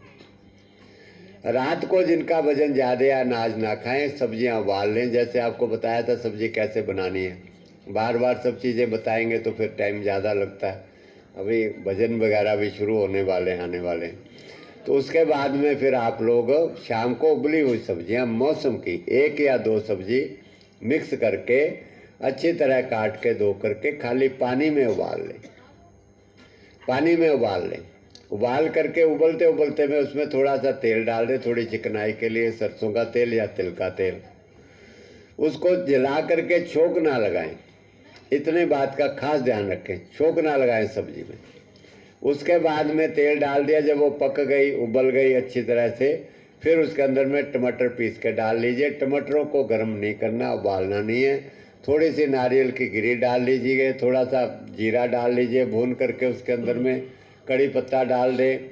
ऐसे थोड़े बहुत जो भी है चीज़ें, मसाला थोड़ा बहुत है वो डाल करके सब्ज़ी बना लीजिए। हल्का सा सेंधा नमक डाल लीजिए, हरी मिर्च डाल लीजिए, वो आपको सब्ज़ी 1 प्लेट खा लीजिएगा रात को। ये जो चीज़ें हैं, इन भोजन को, रूटीन को आप हफ्ता 10 दिन 15 दिन लगातार चलाइए। इससे आपका वज़न कम होने लग जाएगा और आपके ब्लड प्रेशर, शुगर की दवाई सदा के लिए छूट जाएगी। आपका अस्थमा का इनहेलर छूट जाएगा, माइग्रेन ठीक होने लगेगा आपका, और जो भी रोग हैं धीरे धीरे करके, घुटने के रोग हैं वो सारे ठीक हो जाएंगे। घुटनों का इलाज आपको बताया ही था कैसे करना है। घुटने का इलाज रोज़ बताते हैं यहाँ पर कि तेल की मालिश करके धूप में बैठना है, फिर मिट्टी पट्टी लगा लेनी है उसके ऊपर, फिर गर्म ठंडे का सेक कर लो, लौंग के तेल की मालिश कर लो, उससे तुरंत जो है वो आपको लाभ मिलेगा। घुटनों का दर्द धीरे धीरे करके तुरंत कुछ कम हो जाएगा और आपको दवाई की ज़रूरत नहीं पड़ेगी। सबसे पहले हम लोग ये चाहते हैं कि आपकी दवाई छूटे जो आप जहर खा रहे हैं। सबसे पहले हम ये चाहते हैं किसी भी तरीके से, प्राकृतिक चीज़ों से। इसलिए जो चीज़ें आपका दवाई का काम करती है, नेचुरल भोजन जो है, ये बथुआ है, ये बहुत बढ़िया। बथुए के पत्तों को पीस के चटनी बना के एक वक्त इसका जूस बना के पी लो, आपके घुटनों के दर्द, शरीर के सारे दर्द ठीक हो जाएंगे। ये अमृत है, पेट साफ करेगा, साथ में दर्द भी ठीक हो जाएंगे, पेन किलर का काम करता है। और सबसे बढ़िया आप विचार मन में ये करो, ये सब चीज़ें परमात्मा ने बनाई हुई है। जिसने रचना रची है, जिसका हम गुणगान करते हैं, जिसके हम पूजा करते हैं, ये उस ईश्वर की बनाई हुई चीज़ें हैं ये सारी। और ये चीज़ें खराब कैसे हो सकती हैं? हमारे लिए सबसे बढ़िया ये है, इसको तो प्रणाम करके आप प्रसाद समझ के खाइए। और ये चीज़ें हम बर्बाद करके, इनको बाल के खराब करके खाते हैं और सारी ज़िंदगी भर दुख भोगते हैं। बेवजह दुख भोग रहे हैं हम लोग, दुख भोगने वाली कोई बात ही नहीं। ये बथुआ जब तक आ रहा है तब तक बथुए का रस खूब पीजिएगा सारे। जब तक बथुआ आ रहा, देखेंगे आप पूरे सीजन के अंदर में पीते पीते आपकी सारे कायाकल्प हो जाएगी आपकी। बथुआ का रस आप रोज पीजिए जब तक आ रहा है। गांव में रहने वाले लोग हैं, उनके घर में खूब बथुआ पड़ा, तो खुद नहीं पीते, बाजार में बेच जाते, खाते तक भी नहीं इसको। ये सारी दवाइयाँ जो है ईश्वर ने बना करके, तैयार करके आपको दी हुई हैं। अगर आप परमात्मा से बड़ा किसी को समझते हैं तो उसकी दवाई खा लो, हमें कोई इतराज नहीं। अगर आप ईश्वर से बड़ा किसी को समझते हैं, अगर आप ईश्वर को बड़ा समझते हो तो ईश्वर की बनाई चीजों का सेवन करें। ये मेथी है, ये भी आपका पेन किलर का काम करती है। जब भी आपको कोई भी पेन हो रहा है, कुछ भी हो रहा है, आप मेथी का जूस बनाइए, बना करके उसमें पानी डालिए, पानी डाल करके थोड़ा सा पीस के चटनी बना के पी लीजिए एक गिलास। इसमें नमक, नींबू, मिर्च किसी भी चीज़ में, कोई सलाद में, कोई फल में बिल्कुल भी ना डालें। नमक, नींबू, मिर्च किसी में कुछ ना डालें। ये जो है संपूर्ण भोजन उस ईश्वर ने बनाया है। इसमें नमक है, इसमें मिर्ची है, इसमें नींबू है। जो चीज़ हमारे को जरूरत है वो परमात्मा ने डाल के रखी है हमारे लिए। इसको ऊपर से और डालने की जरूरत नहीं, हमारी आदतें बिगड़ी हुई हैं। इसमें थोड़ा सा नमक कम है, इसमें थोड़ी मिर्ची कम है, इसमें थोड़ा नींबू डालिए। अपनी तो अकल चलाते हैं, लेकिन हमें इतनी समझ नहीं है कि हम इसका विनाश कर रहे हैं। आज मनुष्य ने अपना विनाश सबसे ज़्यादा किया, किसी जानवर ने अपना विनाश नहीं किया। इसलिए मनुष्य को ज़्यादा समझाने की जरूरत है। कभी गधे घोड़ों को ऐसे बैठ करके कोई समझाता है, भाई तुम ये नहीं खाओ, ये नहीं खाओ, ये नहीं खाओ, नहीं समझाता ना। उनको तो पता ही है, वो कहते तुम हमें क्या बताता, हमको तो पता ही है, तू जा अपना काम कर, तो अपना ही देख ले जा करके। कोई वक्त था, गुरुजन संत महात्मा कहते हैं मनुष्य जीवन दुर्लभ है, बड़ी किस्मत से मिलता है। मैं कई बार ये सोचता हूँ कि गधे घोड़ों को अगर पूछा जाए कि भाई तुम्हें मनुष्य बना दे, तो मुझे लग रहा है वो कान पकड़े कहेंगे ना भाई ना, हमें मनुष्य मत बनाना। मनुष्य तो हमसे भी ज़्यादा दुखी है आज का, कि हम तो जो हैं गधे घोड़े हैं वही ठीक है। आज मनुष्य का भरोसा नहीं, विश्वास मनुष्य का उठ गया। एक पैसे का मनुष्य का भरोसा नहीं है किसी पर भी, आप देख लो चाहे जाकर। तो ये सब चीज़ें जो बनी हुई हैं, इन चीज़ों का सेवन करना है। ये है पालक, बहुत बढ़िया। हेमोग्लोबिन जिसका कम हो गया, आयरन की कमी होगी खून में, गर्भावस्था में पालक का जूस पिलाओ। गोलियां खाने की क्या जरूरत है भला? किसी का हेमोग्लोबिन कम नहीं होगा गर्भावस्था में या वैसे भी। इसको खूब रोज एक गिलास जूस पिला दो करके। ये नारियल है, नारियल का पानी पीजिएगा, नारियल की गिरी का दूध बना के पी लीजिएगा। लेकिन जिनको मोटापा है वो ज़्यादा ना खाएं नारियल, ऐसी चीज़ें। ये थोड़ी सी जो मैक्रो न्यूट्रिएंट्स हैं इसके अंदर, एक माइक्रो न्यूट्रिएंट्स होते हैं, सूक्ष्म तत्व। सूक्ष्म तत्व फलों और सब्जियों में होते हैं, इन चीज़ों में सूक्ष्म तत्व होते हैं। और ये नारियल की गिरी, दूध, घी, मक्खन, अनाज, दालें जो होती हैं उनमें मैक्रो न्यूट्रिएंट्स होते हैं। उसके अंदर थोड़े हैवी भारी तत्व होते हैं जो शरीर का निर्माण करते हैं।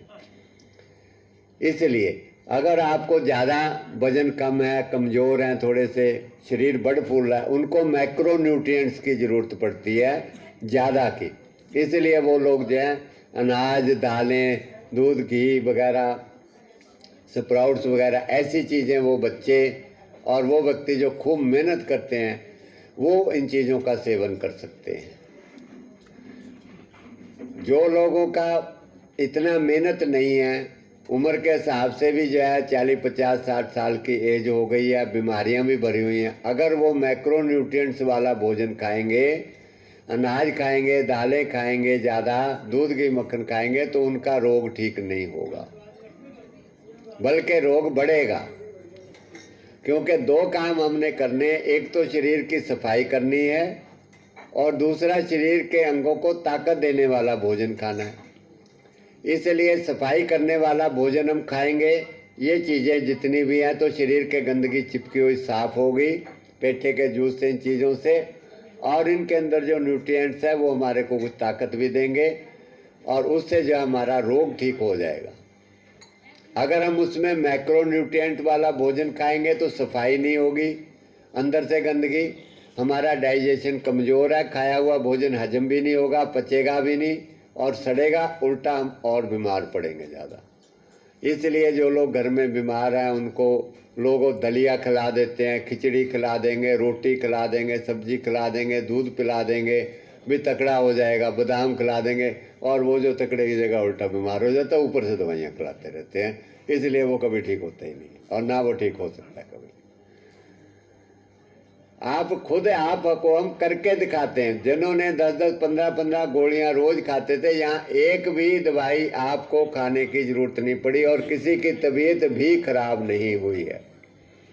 क्यों नहीं हुई खराब?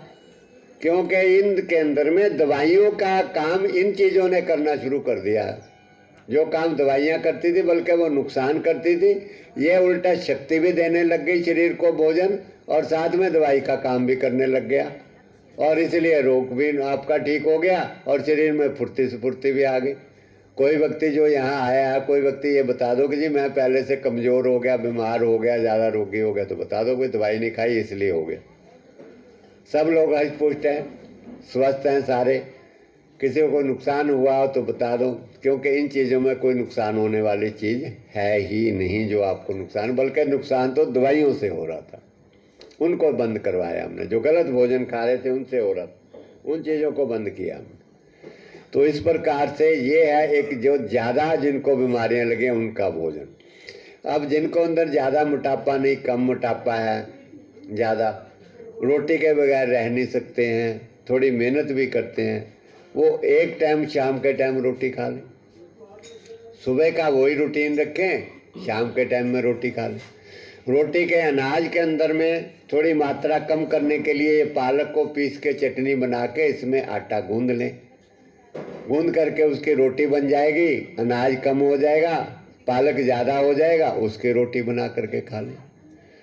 मेथी है, बथुआ है, इनको पीस करके डाल करके इसकी रोटी बना के खा लें। खास करके जिनको डायबिटीज़ है, क्योंकि जो शुगर है वो अनाज खाने से, रोटी खाने से बढ़ जाती है। अनाज के अंदर में ग्लूकोज होता है, इसलिए जब भी आप पेट भर के रोटी खाएंगे आपकी शुगर बढ़ जाती है।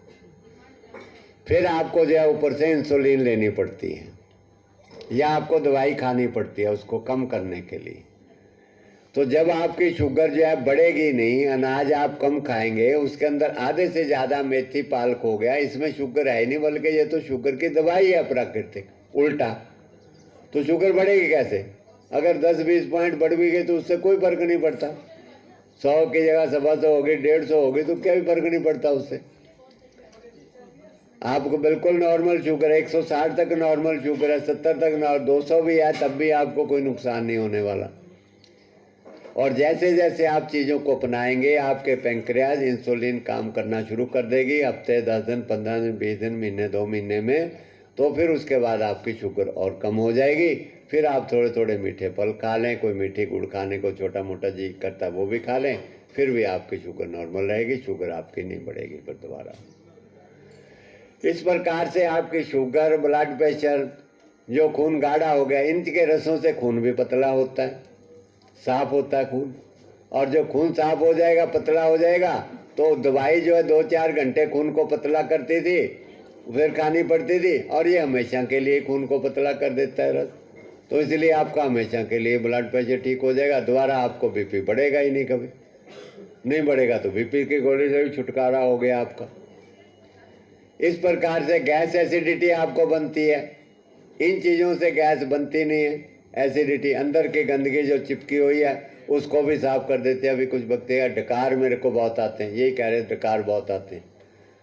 डकार इसीलिए आते हैं कि अंदर में मल चिपका हुआ है, आंतड़ियों में, पेट में, और चिपका होने के कारण उसमें गैस बनती है। खास करके जब भूखा पेट होता है तब डकार आते हैं, क्योंकि जब पेट खाली है उस समय खाली पेट के अंदर में वो जो गंदगी चिपकी हुई है, पेट शरीर से उसको खाता है खाली पेट में, इसलिए उपवास कराते हैं। भाई कुछ खाओ मत, पेट को खाली रखो। जो खाली पेट के अंदर में रखने में क्या होता है, एक तो पेट के थके हुए अंगों को आराम मिल जाता है, और दूसरा गंदगी साफ हो जाती है। तो जब वो गंदगी अंदर से साफ होती है, खाली पेट होता है, तो वो अंदर में सड़ती है, उसमें से गैस बनती है, तेजाब बनती है, इसलिए वो मुंह के आकर बार बार डकार आते हैं। ऐसी अवस्था के अंदर में आप मूली खा लें, मूली का जो रस है वो चिपकी हुई गंदगी को निकालेगा बाहर। 1 आध दिन 2 दिन डकार आएंगे, आपको खूब अच्छी तरह से गैस निकलेगी, और 1 दिन 2 दिन 3 दिन में सारी चिपकी गंदगी निकल जाएगी। उसके बाद आपको डकार आने हमेशा के लिए बंद हो जाएंगे। अभी डकार आ रहे हैं आपको? नहीं आ रहे, 1 ही दिन में डकार ठीक हो गए, 2 दिन में। सो ये जो है बीमारियां की केवल हमें जानकारी, अवेयरनेस की ज़रूरत है इन सारी चीज़ों की, और कुछ बीमारियां नहीं है। घबराने की ज़रूरत नहीं, परेशान होने की ज़रूरत नहीं है। सिर्फ आप लोगों को जो भोजन गलत है उसको खाना आप बंद कर दीजिएगा, और जैसे आपको बताया है पानी पट्टी, सूर्य की रोशनी, और इस भोजन को आप खाना शुरू कर देंगे, आपके ब्लड प्रेशर, शुगर, सारी बीमारियाँ ठीक होनी शुरू हो जाएंगी। उसके साथ साथ अपने मन के विचारों को अच्छा रखना बहुत जरूरी है। अब आप कहें जी, कोई व्यक्ति ये सोचे बस ठीक है जी पेठे का जूस ले गए, एक व्यक्ति को बोला जी पेठे का जूस पीने सारी बीमारियाँ ठीक हो जाते हैं, क्विंटल खरीद लाया पेठा और ला के धड़ाधड़ पीने लग गया, सबको पिलाने शुरू। और बीच में से कई लोगों का पेट खराब हो गया, कई लोगों को कुछ हो गया, कई कुछ हो, कहता जी वो तो ऐसे हो गया। मैंने कहा क्या किया था? कहता मैं तो क्विंटल खरीद के ले गया था, पियो जूस सारे भर भर के, और साथ में घर वालों को धमका दिया कि नहीं पियोगे तो फिर मारूंगा। कई लोग डोमिनेंट करते हैं परिवार वालों पे, ज़्यादा डोमिनेंट नेचर होते हैं कि मारूंगा, पिला पिला के सबको लूज मोशन लगवा दिया, और सारे परिवार वाले दुखी। बाद में आकर कहने लगा जी और ऐसे अंधे बार नहीं पीना है किसी भी चीज़ को। सो इसके साथ साथ अपना बाकी का चीज़ों का भी सुधार करना है, अपने मन के विचारों को ठीक करना है। अगर मन के विचार आपके ठीक नहीं हैं तो भी आपका स्वास्थ्य ठीक नहीं होगा। जाके लिख लेना, खीरा, टमाटर, गाजर, मूली, पेठा कुछ काम नहीं करेगा अगर आपके विचार ठीक नहीं। अगर आप एक शब्द पूछें भाई हमारे को रोगी क्यों है, वो हमारे कर्म हैं। हमने जो कर्म किए हुए हैं गलत, उसके कारण हम लोग दुख भोग रहे हैं। चाहे आपने गलत खाया, वो भी आपने गलत कर्म किए। गलत खाया तो गलत कर्म ही है। दारू पी, बीड़ियाँ पी, सिगरेटें पी, मिठाइयाँ खाई आपने, खूब आपने भटूरे खाए, जितने भी जो भी गंदमंद भोजन है वो सारे आपके कर्मों का फल है। फिर इसके ऊपर आपने झूठ बोला, कोई चोरी करी, मन से, वचन से, जुबान से किसी को कष्ट दिया, मन से किसी का बुरा सोचा, शरीर से आपने किसी भी जीव को दुख दिया, कष्ट दिया किसी को भी, आपने कोई चोरी करी, आपने रिश्वतखोरी करी, जो आपकी ड्यूटी थी उसको आपने सत्यनिष्ठा से नहीं निभाई, वहाँ से लूटपाट करी आपने गलत तरीके से, आपने ब्रह्मचर्य का पालन नहीं किया, आँखों से आपने अच्छा नहीं देखा, बुरा देखा, कानों से आपने अच्छी बात नहीं सुनी, भगवान का सत्संग नहीं सुना, शब्द नहीं सुना कानों से आपने बुरा सुना, बुरी चीज़ें सुनी, तो ये आपने गलत किया, पाप कर्म किया। इस प्रकार से आपने भोग इंद्रियों को अपने को संयमित नहीं रखा, धर्म के नियम के अनुसार से उनका उपयोग नहीं किया, तो आपने पाप कर्म किया। तो जब तक आप इन चीज़ों का सुधार नहीं करेंगे अपने जीवन का, काम, क्रोध, लोभ, मोह, अहंकार, ईर्ष्या, द्वेष, वैर, ये जो शत्रु हमारे मन के अंदर में विकार जब तक रहेंगे, तब तक आप कुछ भी करते रहें, आप कभी सुखी नहीं हो सकते। कभी आप सुखी नहीं हो सकते, जब मर्जी देख लो करके। इसलिए इन विकारों को अंदर से मुक्त करने के लिए, ये विकार जो है बहुत ताकतवर शत्रु हैं, दुश्मन है बहुत ताकतवर। इनको हर कोई व्यक्ति नहीं मार सकता, इस दुश्मन को।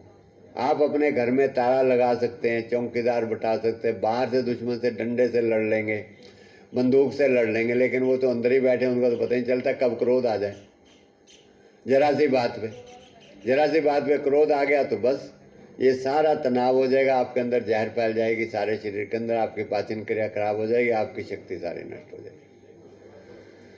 अहंकार आ गया तो आपके अंदर में सारी शक्ति खत्म, किसी भी चीज़ का आप ऊपर नहीं उठ सकते। जब तक आप में घमंड है, अहंकार है, आप ऊपर नहीं उठ पाएंगे, बल्कि आप उल्टा नीचा गिरेंगे। तब अहंकार हमें नीचा गिराता है। किसी भी चीज़ का अभिमान हमारे को आ जाए, परमात्मा से दूर करता है हमें, और हमें मेरे जीवन को मतलब के बर्बाद होता है अहंकार से। इसलिए कुछ भी प्राप्त कर लें, धन कितना भी आ जाए, कोई भी पढ़ लिख लें, कितने ऊंची ओहदा हो जाए, उसके साथ साथ हमारे अंदर विनम्रता रहनी बहुत ज़रूरी है। विनम्रता आनी बहुत ज़रूरी है। हम हर किसी व्यक्ति के दुख दर्द को समझें, हर किसी व्यक्ति के दुख दर्द। यह नहीं है कि हम अकड़ के बैठ जाएं कि मैं तो ये हूँ, मैं तो वो। अगर हम पढ़ लिख के कोई अफसर हैं तो किसी को क्या भाई, अगर किसी का कोई भलाई नहीं करते तो फिर क्या पता, बड़ा हुआ तो क्या हुआ। जैसे पेड़ खजूर, पंछी को छाया नहीं, फल लागे अति दूर। गुरु महाराज कहते हैं, फल फिक्के फुल बकबके, कम न आवे पत, मिठत नीवी नानका, गुण चंगियाइयाँ तत्त। कहते सारी चीज़ों का, अच्छाइयों का तत्व है कि जो मीठा बोलता है, प्रेम पूर्वक बोलता है और निम्रता रखता है। मिठत नीवी, जो विनम्र रहता है सबके साथ, कोई भी हो, छोटा हो बड़ा, प्यार से बात करे, आराम से बात करो सबके साथ में। गुण चंगियाइयाँ तत्व, तो वो सारे गुणों और अच्छाइयों का सार है। ये दो गुण जो है, मीठा बोलना सबके साथ और विनम्रता रखना, निर्भिमान रहना, ये दो गुण हैं जो हमारे जीवन को जो है मूल्यवान बना देते हैं, जो हमारे जीवन को ऊपर उठा देते हैं, जीवन को पूजनीय बना देते हैं, हमारे जीवन को सम्माननीय बना देते हैं। ये गुण जो है, मनुष्य का जीवन गुणों से सम्माननीय होता है। हार्ड मास चाम को इसको कोई नहीं पूछता, कपड़े कितने पहन लो, कोई वैल्यू नहीं उसकी। हमारे अंदर गुण है, अगर कर्म हमारा कैसा है दूसरों के प्रति, हमारे विचार कैसे हैं हमारे, उस गुणों के कारण इंसान की इज्जत कदर होती है। अवगुणों के कारण कुछ नहीं होती। दुनिया की धन संपत्ति कितनी भी हो जाए, लोग जो जब तक है तब तक सलाम करते हैं, जैसे धन संपत्ति गई कोई नहीं पूछता बाद में। तो इसलिए अगर धन संपत्ति का भी सदुपयोग किया जाए तब भी वो सुख देती है। अगर धन संपदा का दुरुपयोग किया जाए, गलत तरीके से उपयोग किया जाए, सबसे ज़्यादा घातक पैसा है इंसान के लिए, सबसे ज़्यादा घातक, सबसे ज़्यादा हमारे को बर्बाद करने वाला पैसा है। क्योंकि जब तक आदमी के पास पैसा नहीं है तब तक वो मेहनत भी करता है कुछ ना कुछ, क्योंकि पैसा कमाना पड़ता है। वो कहता है भाई गुजारा कैसे चलेगा, तो मेहनत भी कर लेता है, इसलिए थोड़ा बहुत बचा रहता है, बुराइयों से भी बचा रहता है। और जैसे ही पैसा उसके पास आया नहीं और बुरी संगत मिली नहीं, तैसे ही वो शराबें, कबाबें, होटलों में घूमना शुरू कर देगा, तैसे तैसे गंद मंद खाना शुरू कर देगा उसके साथ साथ ही, और बस उसके बाद फिर वो बर्बाद हो जाएगा। साथ में घमंड अहंकार आ जाएगा उसको, मेरे पास पैसा है, अकड़ भी आ जाती है पैसा आने के बाद, और तैसे ही उसका जो है विनाश होना शुरू हो जाता है, वो विनाश हो जाता है उसका। इसलिए पैसा कोई भी आ जाए, अपने अंदर अच्छे गुणों को धारण कीजिएगा। ये शरीर परमात्मा है, अंदर में परमात्मा का वास है। आपके अंदर विचार कैसे हैं, आपके कर्म कैसे हैं, दूसरों वो सब चीज़ें नोट हो रही हैं। जो हमसे पीछे गलतियां हो गई सो गलतियां हो गई है।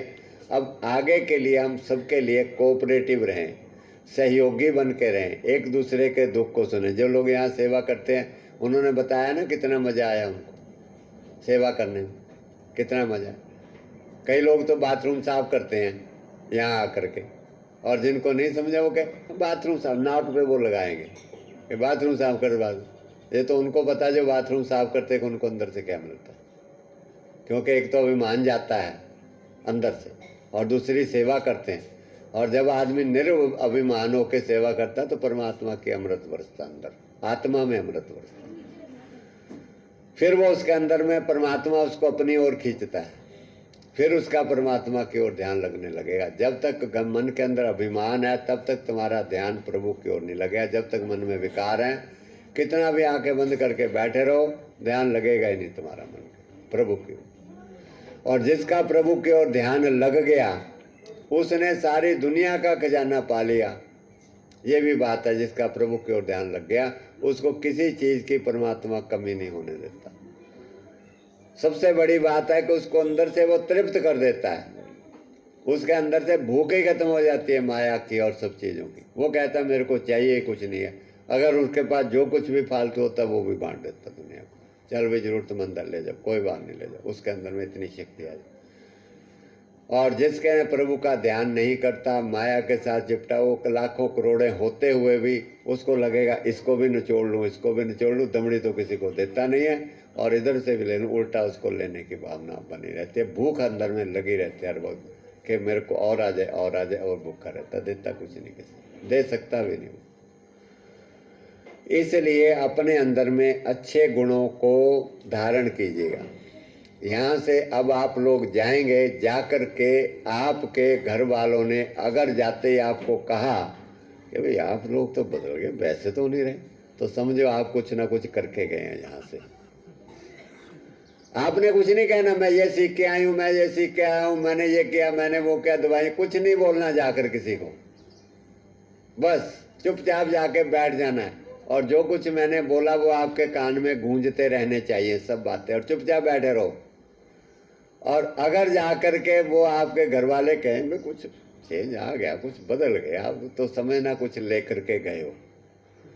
और अगर जाकर के कोई ना कहे भी कुछ नहीं कहे तो समझो कुछ नहीं लेके गए, दो तो यहीं झाड़ के चले गए, जो कुछ लाए थे वैसे के वैसे वापस। किसी को दिखाना नहीं है, दुनिया देखे। दुनिया को दिखाने से कोई नहीं देखता। जब आपके अंदर कोई चीज है तो अपने आप वो दिखाई देती है दूसरों को। जो अपने आप वो दिखाई देती है तो उनके जीवन को बदलती है। जब आपको कोई ये कहे भी हाँ अब तो बात ठीक हो गए, दवाइयाँ भी छूट गए, आप सब पहले ठीक हो, तो फिर आप उनको आराम से बोलो भाई आप भी हो जाओ ठीक, आप भी हो जाओ ठीक।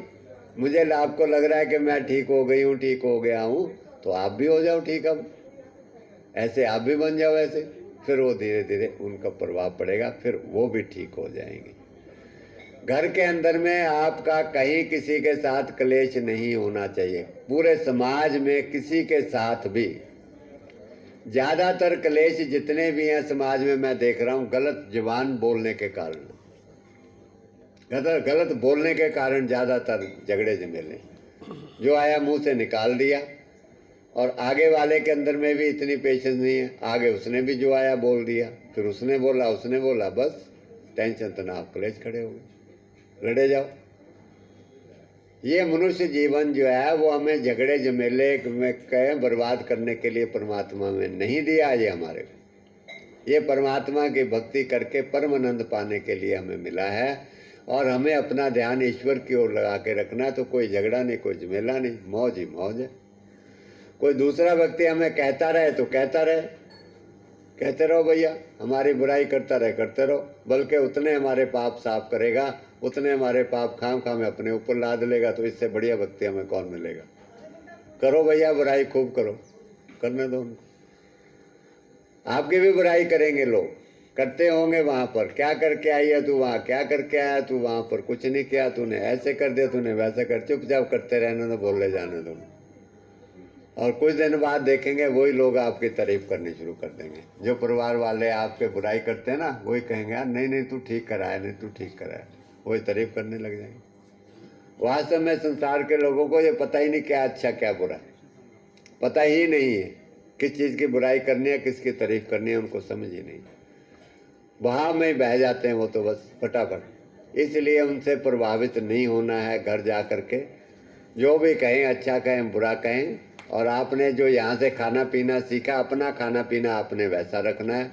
वो ना माने तो कोई बात नहीं, लेकिन आप उनके साथ नहीं लगना जाकर, आपने उनके साथ नहीं लगना जाकर, बल्कि उनको सबको बचाना है, स्वस्थ उनको करना है सबको जा कर के। इसलिए सारी चीज़ों का ध्यान करना है अपने जीवन का। अगर उसके कीर्तन ग्रुप आ गया तो चलो ठीक है, बैठाओ। क्या नाम है उनका? आ जाइए। गुरु जी से मिल लीजिए। कहाँ बैठेंगे? ऊपर बैठेंगे। सारी चीज़ें, इसलिए उन चीज़ों को जो है मत खाइएगा, 4 फलों को। बाकी जो भी है आप लोग चीज़ें, फल वगैरह मौसम का जो आए उस मौसम का फल खा लो। इस समय सेब है, अमरूद है, संतरा भी आ रहा है, मौसमी भी आ रही है। उन चीज़ों का आप खूब सेवन कीजिएगा। एक फल खाएं तो सबसे अच्छा है समझे। बाकी अपना जीवन के अंदर में एक ऐसा बैलेंस बनाइए जीवन का अंदर कि हमें इतना समय परिवार के लिए देना है और इतना समय हमें कुछ सेवा में देना है, इस तरीके के साथ। तो अगर आप ऐसा इतना समय हमने प्रभु के ध्यान में देना है, ऐसा बैलेंस अपने जीवन को बनाइए। ये नहीं है कि बस मेरा परिवार ही है, मेरा तो परिवार का काम नहीं हो रहा, मेरा उसी में लगे रहें, उसी में तो लगे हुए आई हो तो फिर बदलाव क्या आया। ये तो काम आप करते हैं। आप में से कितने लोग हैं जो सेवा करते रहे? 1-2 व्यक्तियों ने हाथ खड़ा किया था जो सेवा करते रहे, 1-2 व्यक्ति, 2-3 बंदे बस। बाकी सब परिवार पालने में लगे रहे और परिवार ही नहीं पला है।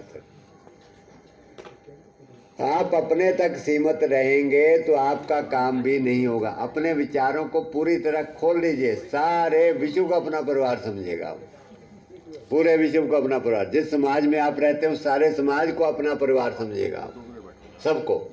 विचार को खोल लीजिए, तब आप बड़े बनेंगे, ऊपर उठेंगे तब आप।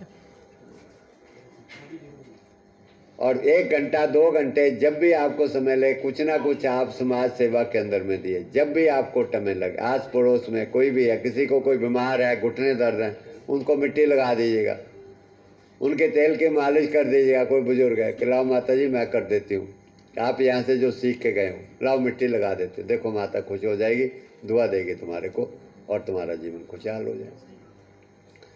अब दुआएं इकट्ठी करनी है, प्रभु का ध्यान, भक्ति, सेवा इकट्ठी करनी है। वो धन है आपका असली। ये जो धन आप लोगों ने इकट्ठा किया ठीक है, ये भी जरूरत अनुसार चाहिए। हम ये नहीं कहते भी इसको भी मत कमाओ, इसको भी कमा करके अपना कमाओ, लेकिन उसके साथ साथ सेवा, भक्ति और ध्यान का धन भी इकट्ठा करो। वो धन आपको सच्चा अमीर बनाएगा। वो आपका धन साथ भी जाएगा, यहाँ भी काम आएगा वो धन आपके। 1 घंटा आप देते हो, लेकिन देते हो तो बहुत अच्छी बात है, बांधे हो, लेकिन साथ साथ मंदिर में जो वहाँ पर जो है हलवे पूड़ियाँ बनती हैं, मिठाइयाँ, रसगुल्ले, वो मत खाओ ना। सेवा करके आप रसगुल्ले मिठाइयाँ खा रहे हो, खूब दबा दे, चलो भगवान का प्रसाद है, भूल जाओ वो भगवान का प्रसाद नहीं है। अब भंडारा होता है तो वो प्रसाद नहीं है, वो जहर है। जितनी भी मिठाइयाँ आपने फोटो को लगा करके वो पेट में डाली, किसी की शुगर कम हो जाए खाने से तो मान लेना भगवान का प्रसाद। अगर शुगर बढ़ जाए तो वो जहर है। भगवान का प्रसाद शुगर बढ़ाता नहीं, घटाएगा। आप पेठे का रस पियो, ये भगवान का प्रसाद है, ये शुगर घटाएगा आपकी। सेवा कर लो, मगर खास बात ध्यान इन बातों का रखो कि जो चीज़ें परमात्मा ने नहीं बनाई हैं, जहर है, उनको सेवन वहाँ मत करो। इसीलिए वहाँ ज्ञानता के अंधकार के अंदर आप सेवा करते हैं, लेकिन उसके बाद जो जहर खाते हैं वो तुम्हें मरवा दिए। अब जहर वहाँ पर सेवा करके तेरा रोग ठीक हो गया? तेरा रोग ठीक हो गया सेवा करके? मुझे ये बता, खाली नहीं हुआ? फिर सेवा करके आपका जीवन खुशहाल होना चाहिए, तब आपकी सेवा समझो लग गई है। अगर आप सेवा करके बीमार है, ज़्यादा दुखी हैं, तो फिर सेवा करने का आपको कोई लाभ तो मिला नहीं। इसलिए सेवा सही ढंग से करनी, हर काम को ठीक तरीके से करना, तब उसका फायदा मिलेगा आपको। गलत तरीके से करेंगे तो कोई लाभ नहीं। हाँ, एक साइड में रख दो। गुरुजी रिपीट करना, 4 फल बताए थे आपने। केला, आम, चीकू, पपीता, ये 4 फल जो है जिंदगी में मत खाइएगा, या अपना घर में उगाइएगा, घर में खा लिए, या बाग से खुद लाइए तोड़वा करके। केला, आम, चीकू, पपीता। केले को घर में पका करके खाइए, चीकू को घर में पका कर खाइए, आम को सीधा बाग से जैसे यहाँ मंगवाते हैं आम, वैसे आम को खाइएगा। चलिए, हो गई तैयारी? इसलिए ये चीज़ों का ध्यान रखिएगा। बाकी कल सवेरे का सेशन रहेगा, कुछ आप लोगों के सवाल जवाब रहेंगे, जो रह गए आज नोट कर लीजिएगा।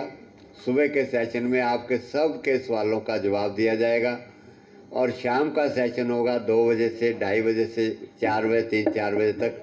आपको ये सारी चीज़ें बताकर भेजा जाएगा कि आपको अब घर में जाकर कैसे रहना है, क्या करना है। इसलिए सारी चीज़ें सीख करके जाना है। कुछ लोग आज चले गए, घर का काम था, वो लोग रह जाएंगे। घर के काम कर लो, घर के काम कर लो। जिसको और जाना है और चले जाओ, घर के काम कर लो जाके। और जब नहीं होते घर के काम, दुखी होते, फिर आते, फिर आ जाना, आपकी मर्जी है। हम आपको घर के काम करने के योग्य बना के भेज रहे हैं। हम आपके घर के काम खराब नहीं कर रहे। आप ये सोचो जी हम कल तक रुक गए तो हमारे काम खराब हो जाएंगे। हम काम खराब करके रोक नहीं रहे हैं आपको। हम तो आपको घर के काम अच्छे तरीके से चलाओ, जा करके आपके घर के भी चलाओ, साथ में समाज देश के भी चलाओ, अपने रिश्तेदारों के भी काम करो जा करके। हम आपको सब काम करने के योग्य बना करके यहाँ से भेज रहे हैं। इसलिए अपनी बुद्धि और विचारों को ठीक करो सही ढंग से। तो अभी हमारे बीच में आ गए हैं भगत जी।